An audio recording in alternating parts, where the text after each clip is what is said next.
Pascal Forêt from the Producteur de Légumes de Transformation du Québec. Welcome, President of the organization. Vinyl, who is the president, joining us by video conference. So great to have all of you here. Colleagues, we're going to move as quickly as we can because we do have 4 witnesses in this panel and we have up to 5 minutes for each organization. So I'll start with Farm Credit Canada. Mr. Gervais, you have up to 5 minutes. Over to you. Well, good afternoon, Mr. Chair and members of the committee. Thank you for inviting me to join you today. My name is Jean-Philippe Gervais, and I'm the Executive Vice President of Strategy and Impact and Chief Economist at Farm Credit Canada, or FCC. FAC est une société d'État fédéral dédiée à l'industrie agricole et agroalimentaire canadienne. We have a portfolio of nearly $50 billion, including 102,000 clients and 3,200 employees and 103 offices around the country, and provides the industry with financial services and advisory services, software, and industry knowledge. And we provide broad support to customers in the horticultural industry, including greenhouse, field, vegetables, and fruit sectors. As of March 31, 2024, FCC's total horticultural portfolio was 3,576 customers with 4.77 billion of total owing. This represents 6.3% of FCC's overall customer base and 9.4% of our portfolio balance. Regionally, British Columbia, Ontario, and Quebec contribute the largest amount to the horticultural industry. FCC customers in the industry. The greenhouse sector has experienced disease outbreaks, which combined with a tighter profitability environment because of elevated interest rates and input costs have led to an increase in impaired loans in the sector. In the fruit sector, adverse weather conditions and high input costs as well have led to increases in impaired loans. Overall, these financial challenges are not currently significant at our portfolio level and represent less than 5% of total owing by the greenhouse and fruit sectors. FCC is currently offering additional support to fruit and wine sector customers in BC who are facing financial hardship as a result of prolonged cold temperatures over the winter and the significant resulting damage to wine vines and fruit trees across the province. In addition, last summer's severe drought and wildfires adversely affected tourism, a critical source of revenue for many wineries in the region. The 2023 Adverse Weather Customer Support Program has been in effect since last July. Customer support is a central part of FCC's business, and we consider a variety of credit and deferral options to reduce the financial pressures on producers. We also provide knowledge to help producers make informed business decisions. For example, we will be releasing the 2023 FCC Fruit Land Value Analysis tomorrow on May 8th. Pour les producteurs de fruits de verger et fruitades de l'Ontario, in contrast, Ontario orchard and tender fruit growers, the majority of whom are in Niagara, are witnessing a period of robust crop quality and strong prices, and the Quebec apple market remains stable. In the Atlantic region, there has been a persistent issue of excess supply in fruit, especially blueberries, wild blueberries, which is straining the market, which demonstrates the wide regional disparity in the horticulture industry, specifically in the fruit production. FCC is committed not only to supporting our customers through these adverse events, but also helping all affected to be more resilient and disaster resistant in the future. Thank you very much, Mr. Gervais. We're now going to turn to Mr. Triango with the Ontario Tree Fruit Growers, I believe. Go ahead, over to you. Thank you very much for the opportunity to speak to you today. My name is Phil Trigano. I'm chair of the Ontario Tender Fruit Growers. Our organization represents all growers of stone fruit and pears across Ontario with a farm gate value in 2023 of over $85 million. I am a fruit grower. Our family operates 700 acres of tender fruit and grapes in Niagara-on-the-Lake. And we're fully invested in the future. Our farm is right along the Niagara River. As an outdoor crop, we face many weather challenges and rely primarily on crop insurance to provide a safety net. Frost and freeze are our main perils, with an average of 83% of all claims when things like that happen. Climate change, it's resulted in more erratic swings in temperatures, and winter was no exception, with warm February and March temperatures resulting in full bloom April 7th to 10th. That was days earlier than 2023. And when I started farming, it's about a month earlier. We used to have blossom time usually on Mother's Day, and now it seems to be a month earlier. Temperatures fluctuated a fair bit. The last full moon, we had -3 degrees Celsius. We expected a little bit of damage from that, but luckily everything seems to have come through, and we expect a full crop. Drought and high heat as a result of climate change are also perils that we face, and we definitely have a lot of impact as a result of that. At that point in time, of course, we have all our labor and all our inputs for the season in, and so it is a very hard hit for farms. The big part about this is a lot of this is site specific. In some of these cases, you can have freezes or hailstorms or whatever in one site, and the nature of Niagara is that there's a lot of smaller farms that are not necessarily adjoining parcels. So site-specific insurance is something that we've been really pushing for, and it's something that's really important. Agricor delivers production insurance and programs, and we're working with them to make changes to the plans to make them more responsive to our particular risks. We believe that rather than that whole farm, one of our real asks is to get into site-specific coverage. We've been blocked on that on a number of reasons. Some of the case is the funding between the federal and Ontario governments in that. They've also said that moral hazard is also an issue as far as having site-specific coverage, and we've developed a farm management software, crop tracker, that we can certainly believe that we would overcome any sort of moral hazard with that. Our use of agri-stability, it also operates on a whole farm basis, and it's really a disaster insurance. The nature of Niagara is we grow multiple crops, and to trigger a benefit on a whole farm basis is less likely in our sector. So agri-stability has not really been too beneficial to us. Our main operation, it really is for crop insurance. That's the real need in having a working good crop insurance system. We've also received funding from AAFC to continue new variety development with focus on climate change and import replacement. Funding will take us to 2028, and we hope it will result in some hardier varieties that can better withstand frost, freeze, drought, and high heat events.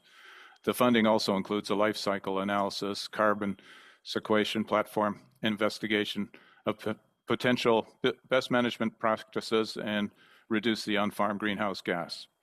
We continue to work at a provincial level for Niagara region-wide irrigation system. Some of us that are close to things like the Niagara River have some real benefit. Other areas have no access to raw water. It's something that we desperately need to produce fruit across the whole area and mitigate some climate issues. We're looking for federal infrastructure dollars to construct a region-wide system and make upgrades in the Niagara Lake system. Labor is a real key issue for us, very seasonal, and lately we've been informed from ESDC that they're going to make some changes to the seasonal agricultural worker program. It's a program that has been there for 58 years, and we feel there is a tremendous amount of oversight to it and very beneficial, and we're worried, a little more than worried, that ESDC will lump it in with some of the other temporary programs and not treat us the same way as we have been over the years with the seasonal aspect of the nature of growing fruit. Thank you, Mr. Trigano. I apologize, we're just over time. I gave you a little bit extra time. I appreciate you being able to make the sentiment on the labor piece. One thing I'm being advised by our clerk, I know you have a bit of a background that is kind of blurred. It seems to be maybe perhaps slowing down a little bit of your connection speed. So maybe if that's something as we go to our other witnesses you can play around with or work with our technical team, we would appreciate that. I'm going to turn now to Monsieur Forêt. 5 minutes, allez-y. Mr. Forêt, you have 5 minutes. Please go ahead. Thank you, Chair.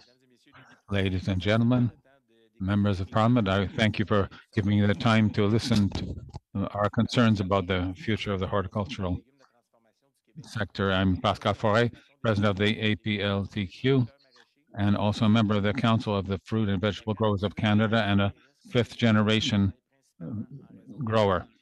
The current risk management programs are no longer sufficient. There are changes in weather that cause the effectiveness of these programs and specific aid made available to horticulturists leave a lot to be desired. We have been affected by historic excesses of rain. On August 4th last, we asked for emergency help from the government of Quebec, which then turned toward the federal government in order to trigger the Agri recovery program following that disaster. Unfortunately, more than 9 months went by since our request for assistance, and we're still waiting for an answer. The situation involves substantial economic impacts for many horticultural producers. In the short term, we need to increase the responsiveness, the response time for catastrophes, and improve our risk management programs given sudden and substantial impact caused by climate change. In fact, concerns about food resiliency have to be taken seriously. It would be irresponsible to believe that the Canadian population is not exposed to risks of shortages of fruits and vegetables that are fresh due to climate impacts and episodes and considerable losses of yield that result more and more frequently. It would be an illusion to think that in the medium and long term, the existing programs will cover the costs connected with climate change or foster an ability to adapt on a scale needed to face these impacts. Economic profitability of our horticultural farms is under pressure, and the industry of retail and wholesale has concentrated a lot in recent years. 5 players account for 3/4 of the market share in the retail sector in Quebec, whereas the vast majority of food wholesalers are owned by foreign interests. The imbalance of power in the market between major retailers and farmers is accentuating pressure. Production costs are rising, but the retail and wholesale giants are driving down prices by putting us in competition against foreign products. However, in many cases, society and environmental standards of those exporting countries are more permissive, which results in unfair competition. The Canadian government must better protect horticultural producers. If the major players refuse to sign on voluntarily to a code of conduct, it must be imposed soon rather than later. For my part, at the end of May, it is an ultimatum. It's been too long that the situation has been continuing. Furthermore, the Canadian government must be more energetic in its efforts to demand reciprocity for standards from foreign products. As a summary, while the Canadian population now accounts for 40 million inhabitants, we have to make sure that enough horticultural farmers want to hold the fort. On a personal note, my children and nephews are no longer convinced that their occupational future is based on taking over the business, which is the result of 5 generations of work. It's urgent to get them to change their opinion. Thank you. Thank you very much, Mr. Forêt. And finally, Mr. Vinyl, for 5 minutes, please. Yes, good morning, Mr. Chair, members of the committee. My name's Peter Vinyl. I'm the president of Sustain Technologies. This morning I'm joined by Kevin Cameron, our senior vice president of business development. Thanks for giving us the opportunity to speak to you today about how Sustain is uniquely positioned to assist the horticulture sector in meeting the government's climate change goals through the reduction of plastics waste and the use of society's organics as a negative carbon fertilizer. We were founded in 2014. We're based in Halifax, and Sustain is a Canadian clean tech company, and we're on a mission to improve waste circularity, materially reduce greenhouse gas emissions, and then have a global impact with our solutions. Every year, Canadians throw away over 2.5 million tons of plastic waste. Only 9% of plastic that are actually recycled in Canada and North America. The rest end up in landfills, in the environment, threatening our health, wildlife, rivers, lakes, and oceans. Certainly, plastics can be, certain kinds of plastics rather, can be replaced with biodegradable alternatives. Single-use plastics, however, play a critical role in healthcare and food safety, amongst other things. For example, the horticultural sector needs to use plastics to transport goods to markets. And while there's a desire to reduce the sector's carbon footprint, there are very few cost-effective or viable alternatives in production, distribution, and transportation. And that's where our sustainable solution comes in. At Sustain, we're focused on improving waste circularity by repurposing single-use and end-of-life plastics back into plastic precursors. So we can take end-of-life plastic and put it back into the plastic food chain, so to speak. Through our proprietary mechanized process, we're able to recycle up to 90% of landfill-destined waste into plastic precursors, negative carbon fertilizer, replacing the current high carbon processes. We're already doing that in Nova Scotia at our fully scaled demonstration plant in Chester, where in addition to municipal solid waste, we also process plastic from the federal government's Ghost Gear cleanup program, agricultural waste from farmers. Just last month, we signed an agreement with Wetaskiwin County in Alberta to build a facility there, which will also process some of their agricultural waste, improving the carbon footprint of farming in the province. We've also signed a memorandum of understanding with Washington State, and we're planning our expansion into the United States. At a community level, our innovative approach to use waste management reduces a municipality's carbon footprint by up to 10% through the prevention of up to 3 tons of greenhouse gas emissions for every ton of waste that we would process. Mr. Chair, Sustain believes that industry needs to be responsible in the use of plastics, but that government must also recognize that for many processes, plastics are the only economically viable material for the immediate future.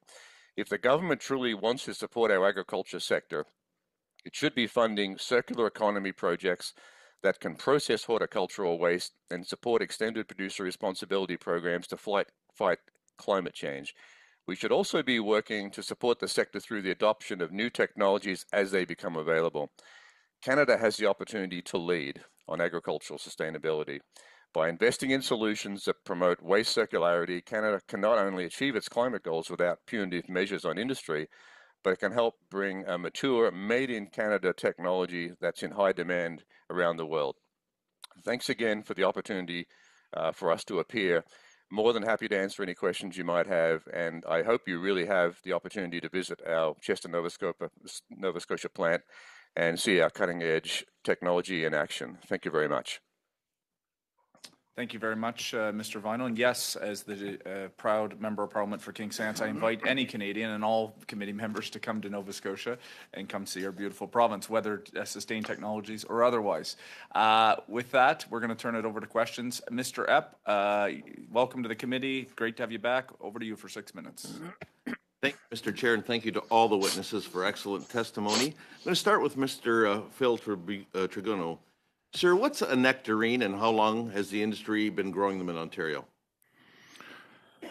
Well, a nectarine is it's a rather interesting story because most of the varieties are American nectarines that we've transplanted over here and have taken off. And in a lot of the other areas, nectarines are basically 50% of the markets, 50% peaches, 50% nectarines. And we're likely about 30-70 in Canada right now. So it's fairly attractive. So what's one of the issues been holding back getting that 50-50 balance? As I understand, and I have copies of an exchange of letters from your industry to the CFIA, I understand the industry's been going through an exercise in grading. Can you explain? Because I can hardly believe that I read it's been a 14-year process and it's not completed yet. Is that correct? That's correct. We initially got nectarines brought in as a test, and we were told that that we would have a grade schedule out there and it was supposed to be completed in the last year or two, after 14 years, and instead we were just sent something that it would continue on as a test. So there's an initial pilot that was started 14 years ago under a different government. So, like, where is the delay? My understanding is that the industry has actually developed the standards. Is this not a review, adopt, and process, or where is the holdup? The holdup is at the CFIA. We've put in all the documentations. The industry has sent everything into the CFIA, so it effectively just needs approval. When did the industry submit that information?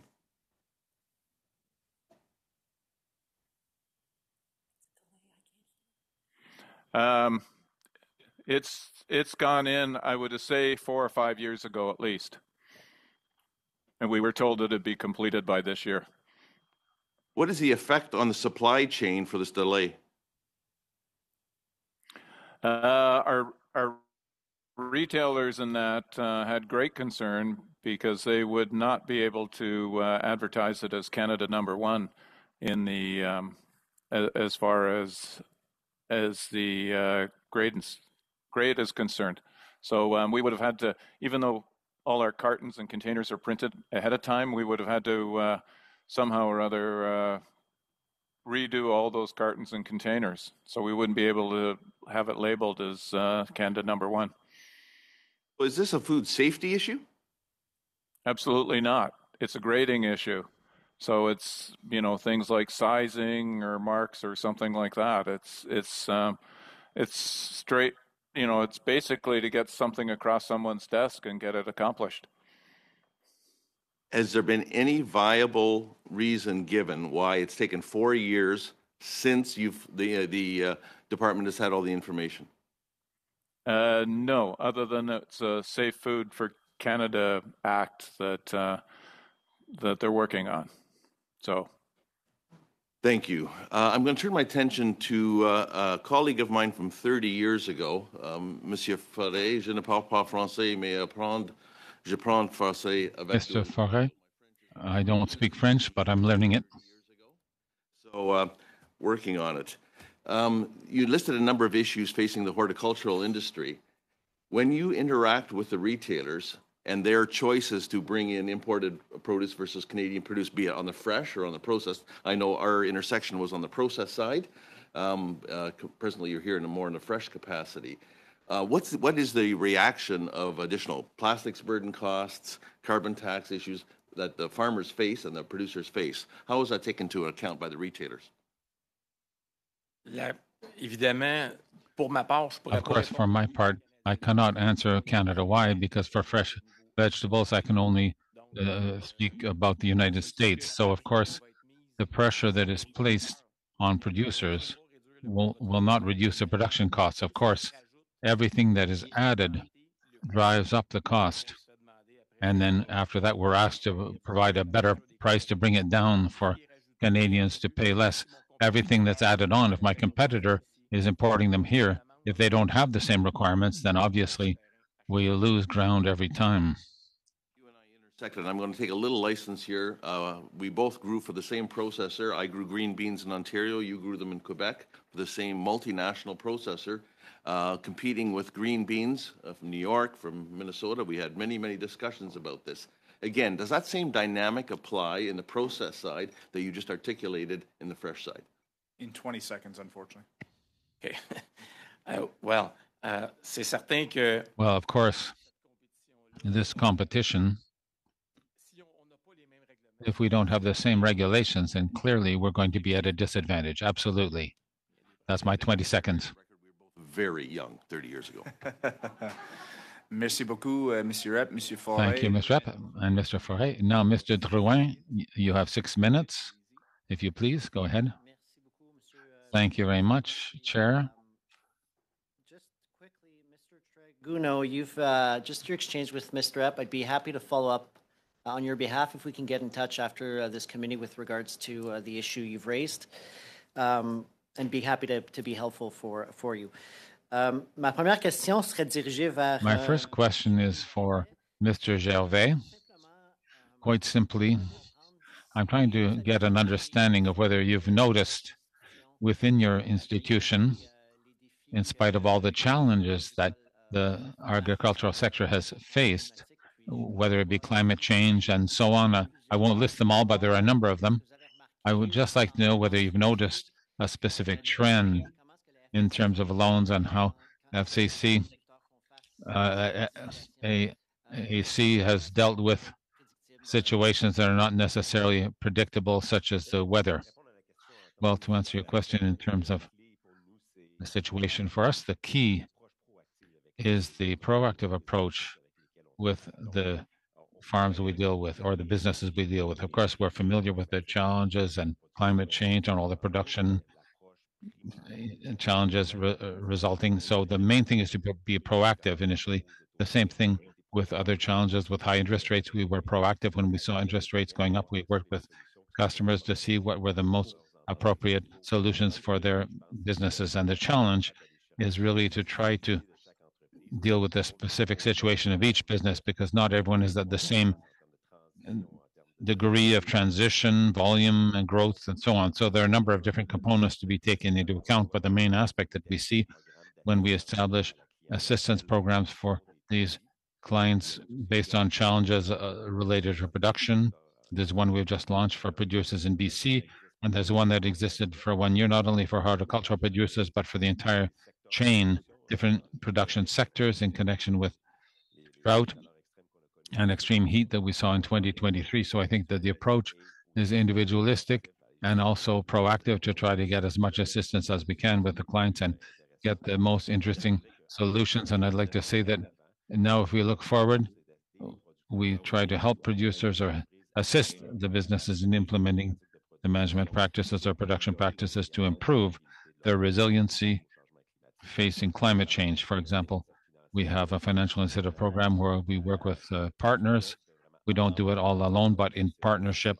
So we have 6 existing programs now, and others are being developed. And another aspect is to develop sustainable financing programs. We now have a framework that we're working on to set the principles we'll work on to be able to provide financial products that will enable businesses to bring in certain changes within their business. And I can understand that when there is a crisis that occurs, say, once a year, but what we realize now is that sometimes a producer may face several crises in a row from year to year.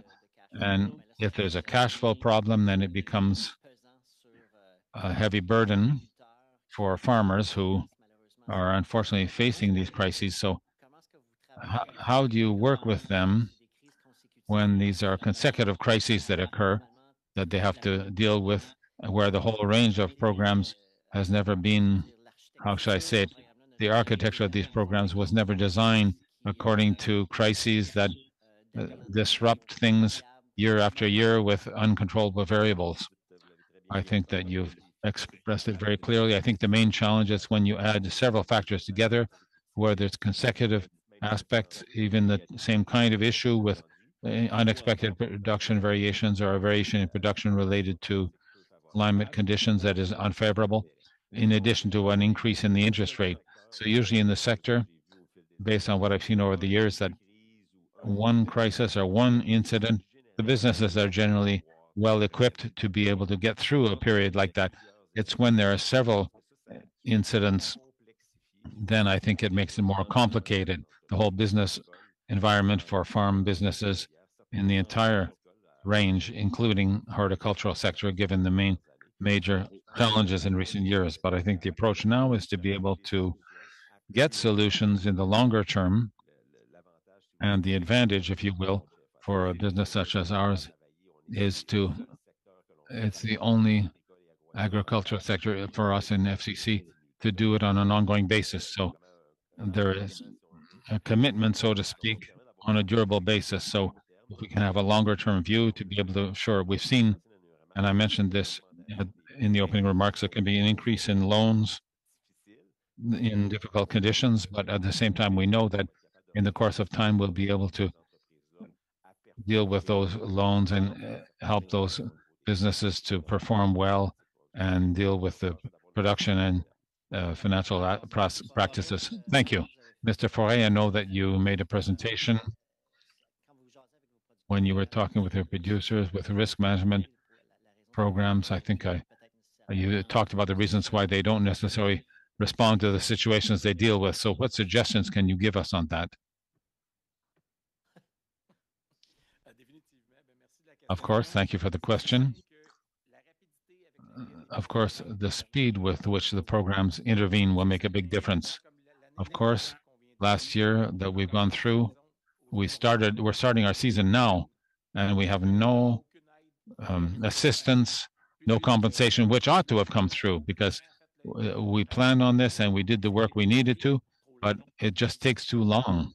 I understand the bureaucracy, but those programs, food is a day-to-day thing. You cannot wait a year or 2 years and think about it later and talk it over later. That's not the way it works. Most producers, what they complain about is really the time frame. It's how much time it's going to take between the disaster and the settlement. Thank you very much. Mr. Parent, 6 minutes. Please go ahead, sir. Thank you, Chair, and thank you to all the witnesses for being here today. Mr. Foray, we're continuing along. You're on a good direction. The important thing is the duration or how quickly these things come through. Agri recovery in November, now it's May 6th. Do you have a comment about that? Of course, I just said it. It takes a long time. And I really don't know how it could be said differently than the way it was raised. There are certain dates involved. There are certain ways of doing things. And I think that we did everything right. But now I'm here really to hear the answers. So when you prepare your season, now we're in May, so maybe it's important for people in their offices, the ones who do the calculations, to know that your season isn't just starting now. It's been started for some time. Your orders and have gone in, and we're talking about cash flow. When did you put in your orders to prepare for the next season? The cash flow crunch is now, the seeds, the fertilizer, the workers, the plane tickets, and so on. All of that is on an ongoing basis. Since October, the applications for foreign workers have been done, so it's on an ongoing basis. So among your members, do you know if there are any businesses that are thinking about perhaps letting it go this year or changing their production? Of course, at the last minute like this, I don't think so, but people putting everything into question, I hear about that. There are people who've been in it for many years, like in our case. We really wonder about it because I don't think we're going to be able to continue fighting with all these countries sending in production. They send in product and they have this much assistance and we have much less assistance, visually speaking, with my hands, but that's where the difference lies. So now you're dealing with the reciprocity of standards. This is a major issue that we often discuss in the committee and over which we haven't seen much change. Do you have any specific recommendations to make, whether it could be sent in writing later if you have some recommendations? If we don't demand the same thing for the products coming in from outside the country, perhaps we should give more support to our people because we'll end up with no domestic production. And in the COVID crisis, we saw that perhaps we wanted to have local vegetables. The sad thing about that is, sure, it's very important. If we go to war and we have the same weapons, then it's more equal.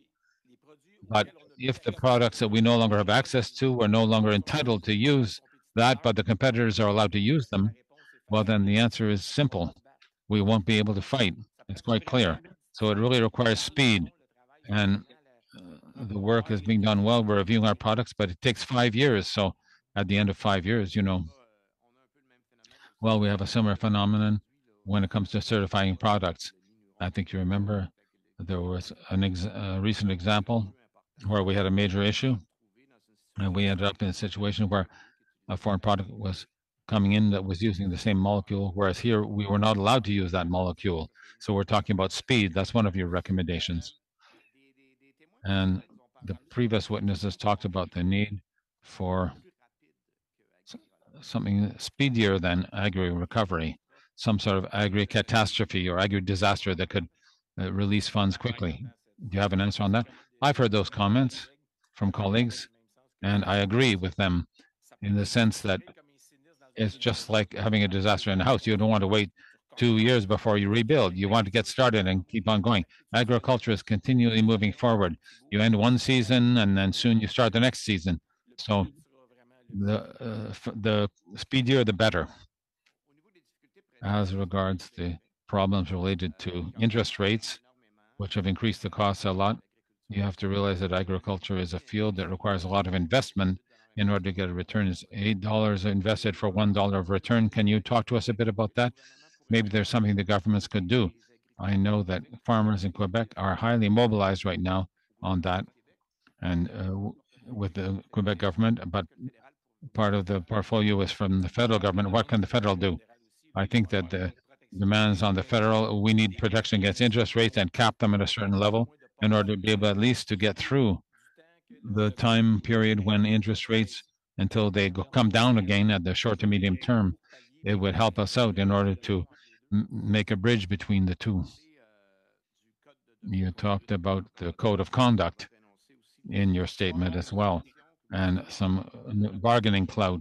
When you sell a perishable product, of course, often you're stuck and you have to give in at the last minute. And we've recently seen examples where even suppliers had delivered perishable merchandise to grocers and they called them back to pick up 2/3 of the order a few days later. Are you aware of those examples? Have you seen examples like that? What can you say about that, about the importance of it? The important thing is that we are a business that more often than not is a family business up against a multinational. So obviously, the concentration of distribution really does not help for us to be able to benefit from that because they almost have a life or death impact over us, and we have no other option. As I said earlier, we're dealing with the U.S. It's different on the other side of the border. Mr. Parent, thank you very much. And maybe a reminder, let's keep our phones on silent. I know that happens sometimes. And just a reminder to our witnesses to keep their cameras on. I think that would be you, Mr. Vinyl, if you could. There you go, my friend, because folks might want to ask you questions. Over to you, Mr. McGregor. Thank you, Mr. Chair. Thanks to all of our witnesses for joining us today. Mr. Forêt, I'd like to start with you. In the horticulture sector, especially over the last 4 years, can you tell me what it's been like in terms of your input costs, and generally across the sector? Like, what's the trend been like since 2019, 2020 up to now? It went up, for sure. And by how much would you say? Considerably?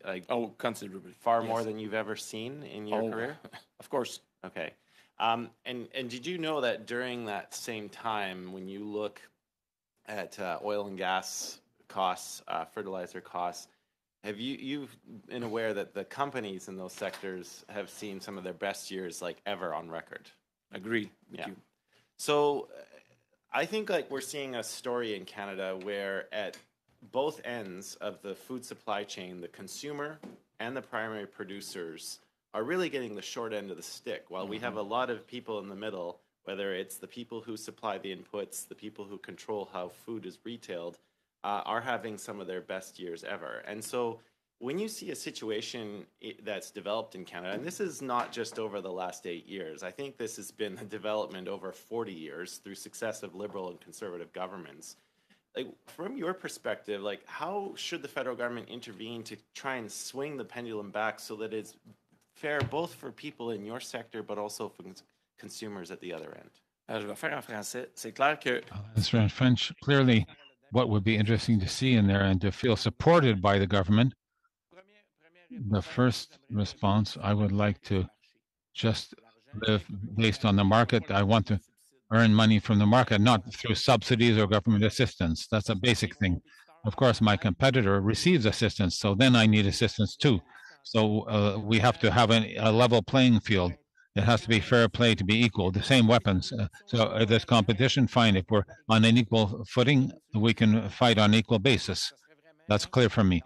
Of course, to have reciprocity of standards, having the same phytosanitary products and the same conditions for foreign workers, It's very complex every year. There are always surprises. And one surprise we don't have is the production. Every year it's at the same date. Everyone is going to eat in the morning, lunch, and evening. There's no surprise there. You talked about the challenges of getting the next generation, like your own, because they're looking at the state of farming and the challenges, and they're saying that's not something I want to put myself through. You've talked about a number of subjects, but I just want to look at the existing suite of business risk management programs. You've talked about the delays between when you put in a claim and when payment is issued. I think two of the programs that are most currently cited during this study are Agri Stability and Agri Insurance. We have the current agricultural partnership lasts until 2028. When you look at Agri Insurance and Agri Stability, which one of those programs do you think would be best to be reformed to be more responsive? Je pense que tous les programmes doivent être revus. I think that all the programs need to be reviewed in order to make sure that, things change, agriculture changes, temperature changes, markets adapt, not necessarily in the short term, but I think we need to be sure that we're going to try to cover everything. But we heard Francis say that earlier. The amplitude of the temperature fluctuations, we've never seen that much before. So if we want something that responds as quickly as the temperature changes or weather changes, obviously we're going to be left out. No, thank you for that. I think that's been a common theme is that, especially during this study, farmers from every sector have been telling us they are on the front lines of climate change. We just heard a witness say that blossoms are coming out a month earlier than when he first started. So thank you for adding your expertise to that. I want to turn my next question to Sustain Technologies. I was just recently in Vancouver at the Canadian Produce Marketing Association. They hosted their big trade show at the Vancouver Convention Centre. And a big topic there was indeed on the use of plastics in the industry. There was a panel discussion on not only the role government should play, but also the role that industry also has to play.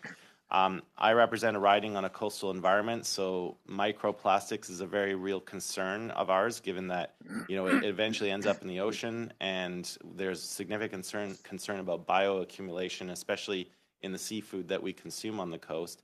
I just wanted to hear a little bit more detail from you on the role that you think the government can be playing, because I think we're at two polar opposites currently. We've got what the government's put on offer and what the Conservatives are countering with. It sounds like you're trying to find a more nuanced middle path. I'm just wondering if you could explain a little bit more about that. Yeah, no, thanks so much for the question.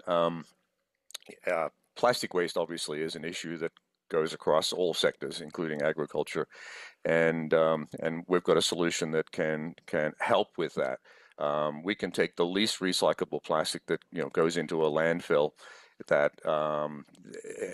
even the plastic you put on the curb for recycling, typically 50% of that doesn't get recycled. It ends up in the landfill. So we can take those streams and recycle them with our technology. We have an offtake with a petrochemical group that is now confirmed that they can use our product. They've told us it's the best in the world. And this is a product called naphtha that we make from plastic. Our quality is the best, we're being told, and it can be used as a drop-in replacement for fossil naphtha to make plastic. And so that's a breakthrough that we're really proud of, and we're hoping to scale now.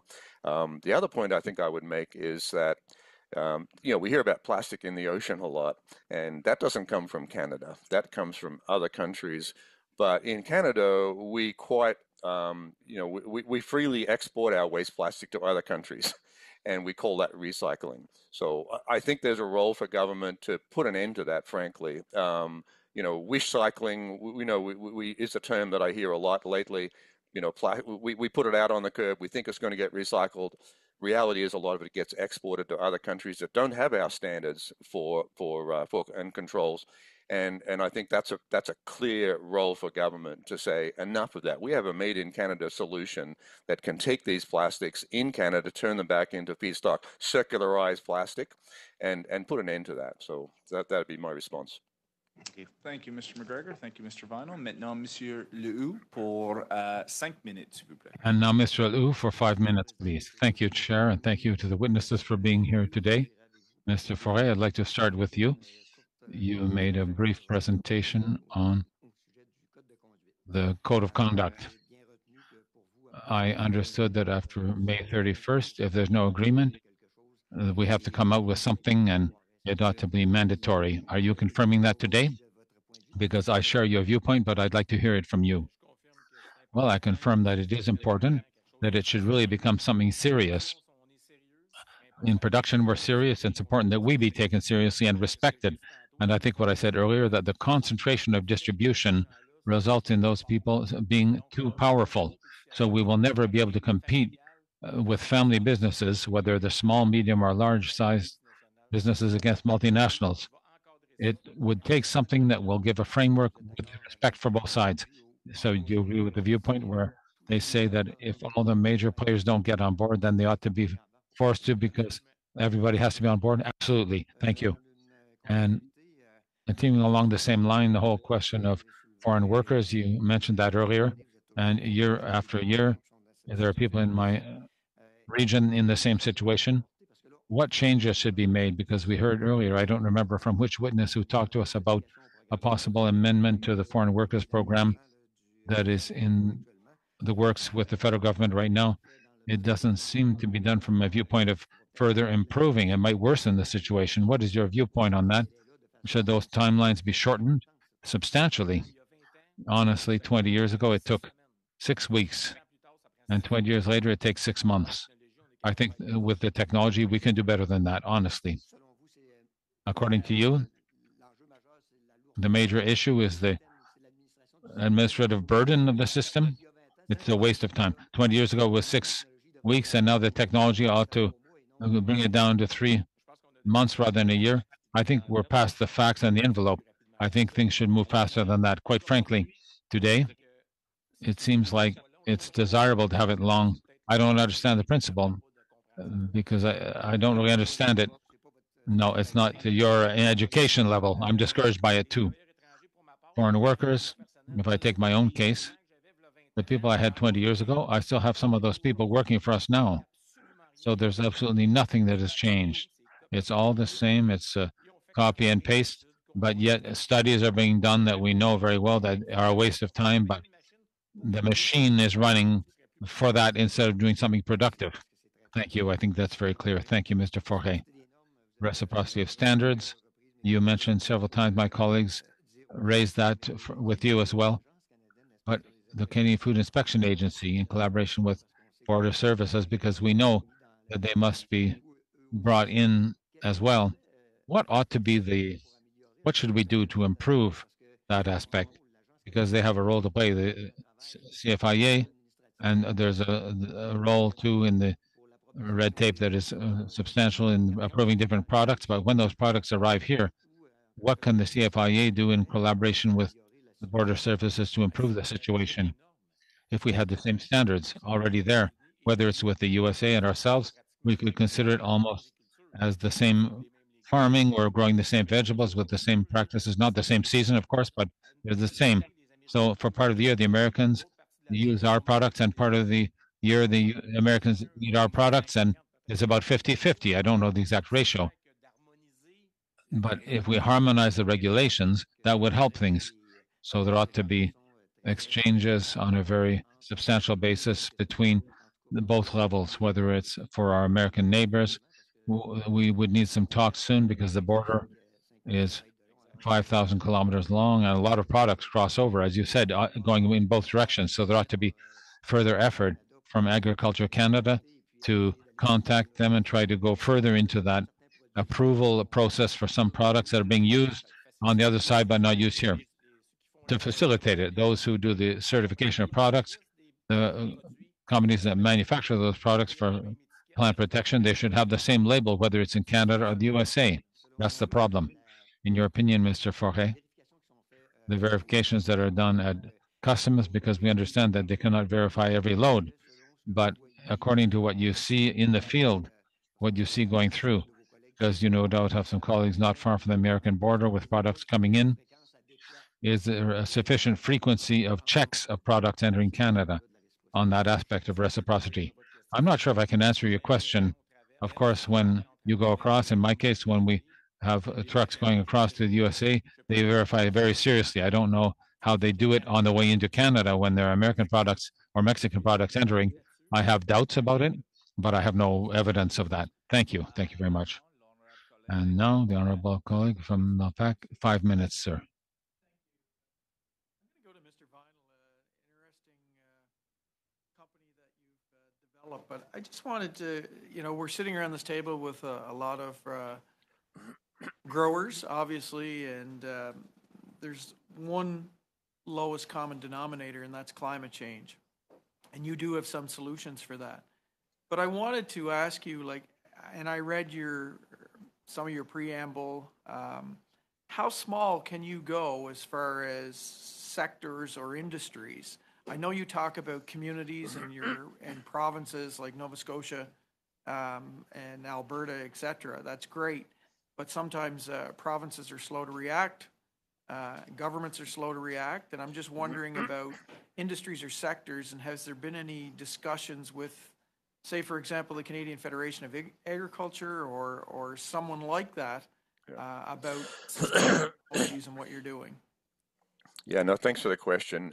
In fact, we've been in discussions with a number of agricultural groups that would represent the collection of plastic, agricultural plastic that's used for growing, and we're working to find a way to bring that into either standalone conversion facilities or into our larger systems where we take regular garbage. So with our technology, we have the ability to take multiple streams, including dedicated waste streams from agriculture, as an example. Not all plastic types are chemically recyclable, which is what we do, but about 80% are. And in fact, most agricultural waste plastics are polyethylene and polypropylene polymers, and those are the most recyclable in terms of chemical recycling, which is the approach that we take.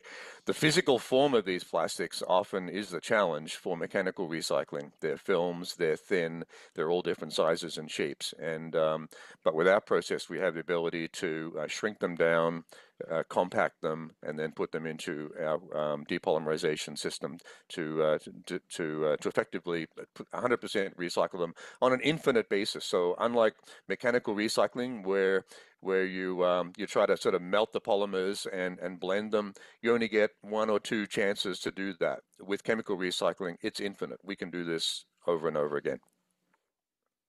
Also, Mr. Vinyl, I'm splitting my time today with the chair, Mr. Blois, but I just wanted to ask, has there been any discussions with your company or any thoughts on making those partnerships real and including some type of carbon credits for industry representatives?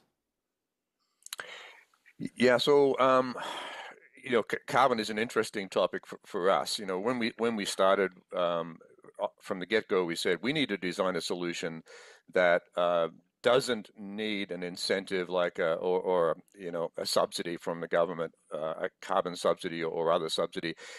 Of course, when you're developing technologies, finding investment that's prepared to take the risk on the development of the technologies is a challenge, and this is a role that government can play. We've had some support from the federal government. We're appreciative of that. Obviously, as we scale, we will need more. The solution we've developed can outcompete the landfill. So we've got a solution that doesn't require a subsidy at the landfill end, meaning as a municipality, we can say, we'll save you money and you send the garbage to us. You don't need to have that liability, the long-term liability of the landfill. Certainly they're difficult to permit these days. And our challenge is more the ability to scale our technology, get support from government for the financing required to scale and build larger and larger facilities. Look, Mr. Vinyl, one of the things that one of the reasons why I'm happy you're before this committee is we are having important conversations on the role of plastics in the horticulture sector. It's been raised by a number of members, and I think probably what I think is encouraging is that there is technology out there that can help separate the crucial question of how those plastics do not go into the environment by the work that your company can do. Obviously, I think there's work to be done on the innovation on the actual packaging side, but for those, to your point, where they're absolute necessity, if we have better diversion programs to not have them into landfills, I think that's one of the key recommendations that can come from this committee. I have been to your facility. I was impressed with it, but one of the things I want maybe you just to share in about 40 seconds that you have left is around some of the agricultural fertilizers, the natural fertilizers from using the basically what otherwise would be food waste in a landfill into a frass type of fertilizer that is showing early promise. Can you just quickly tell us about that? Yeah, absolutely, and thanks for the question. We soils are degrading across the world in terms of organic content. There's a big push for, circular, regenerative, sustainable agriculture. At the same time, that organic material is coming out of the soil is, food waste and other products like that, ends up in a landfill where we lock it in a plastic-lined, inefficient bioreactor where 50% of that methane escapes into the atmosphere. What we have done is we can take municipal solid waste, take that organic material, separate it, put it into a form as a fertilizer. We've gained CFIA certification, the first of a kind, we believe, in Canada, to take waste product, garbage, separate the organics, put it in a form that is clean and has high nutrient value and can be used as a fertilizer. So we've pioneered that pathway in Nova Scotia. We're in active trials now, and I'm sorry that was more than 40 seconds, but we're hoping to scale that part of our business as well. Okay, thank you very much. Maintenant, Monsieur Parent, 2 minutes 30 secondes. And Mr. Parent, 2.5 minutes. Thank you, Chair. Mr. Gervais, I'm happy to have you with us today and to see you again. In fact, it's pleasant that you're here today because earlier I spoke with Mr. Forêt about interest rates and costs and support requested from the government to help with that. And FCC, in a way, that's your mission. One producer mentioned to one of our MPs that there were 18% charges on delayed or late amounts. Don't you think that is high? I was surprised to see that, quite frankly. Quite frankly, could you explain to me that policy and how you adjust according to the viability of the business in that case? Well, being aware of that specific situation that you mentioned, normally what happens is that when we go into a situation where there's a late payment, we work on it right away. The ideal approach is to be proactive and be able to redraw a calendar of payments and spread out the amortization and find a way to base it on a particular product or a different calendar of payments, and to have a part without interest, and then interest, for example, accumulates even if it's not required at that exact time. There are different situations that can occur, and this is normally what happens to be able to get back to a performing loan. So perhaps the idea of a charge here is a definition, but we need to find a way to restructure schedule of payments. Thank you for the answer. It reassures me a bit, but I wanted to raise this with you because I thought it was considerable with regard to your mission. Thank you for the answer. Mr. Forêt, I have about 30 seconds left. Do you have anything you can tell us that hasn't been said yet that would be important for the committee to consider? In fact, I invite the witnesses, if there's anything you'd like to raise specifically, you may also send it in writing, any recommendations after the testimonies. Well, what I would conclude is by saying that, as was mentioned several times today, the speed of the programs and the entire system surrounding agriculture needs to be as responsive as agriculture is. So when we're in production, we have to be very efficient on a day-to-day basis. We have to continue taking care of things 24 hours a day, 7 days a week. There's no stop in production. It's an ongoing process. So it's important to have programs that are assisting us on an ongoing basis and responding quickly, and really not take 6 months or a year to get an answer. I consider that unacceptable. Thank you. Thank you, Mr. Chair. I'd like to turn my final question to Mr. Gervais from Farm Credit Canada. And I know you had an exchange earlier with Mr. Drouin. I missed a little bit of it, so apologies if I'm covering some of the same ground. But, repeatedly before this committee, and in particular in this study, we have heard a lot about the impact that climate change is having on farm operations. And given that Farm Credit Canada is so central to farm financial success, you'd mentioned that you have 3,576 clients who work with Farm Credit Canada who are in the horticulture industry. I guess what I want to know from your perspective is, looking forward into the next decade, the next couple of decades, knowing what we now know with these extreme weather events, for example, in British Columbia, in 1 year, we saw a massive heat dome followed by an atmospheric river. We know that Western Canada is facing extended drought forecasts for this summer, where snowpacks and water reservoirs are at a fraction of where they should be. What does that do to Farm Credit Canada's risk analysis going into the future? If farmers are going to be continuously pummeled by this, and it may result in late payments, struggles with loans, and so on, like what does that do to your overall risk analysis in the next decade and even further on?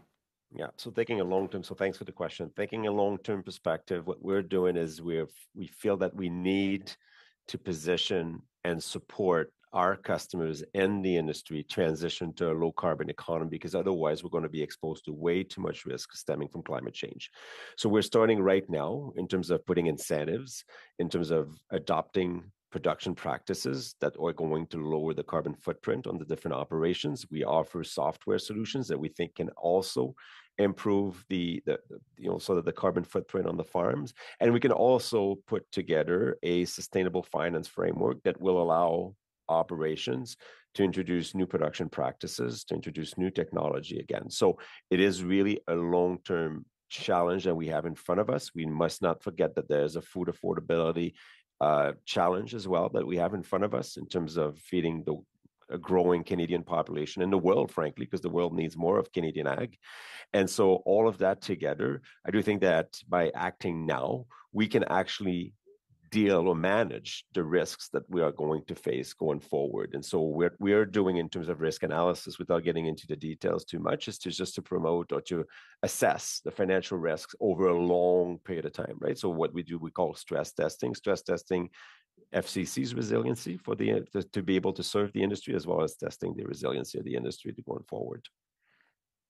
Thank you very much, Mr. McGregor. Thank you, Mr. Gervais. Et au nom de tous les membres du comité, on behalf of all members of the committee, thank you very much to our witnesses for your testimony and the work you do in the sector in general. And we're going to suspend, colleagues, to get turned over for the second panel. But thank you to our witnesses. Thank you for your work. And we'll see you in just a few minutes. Meeting suspended.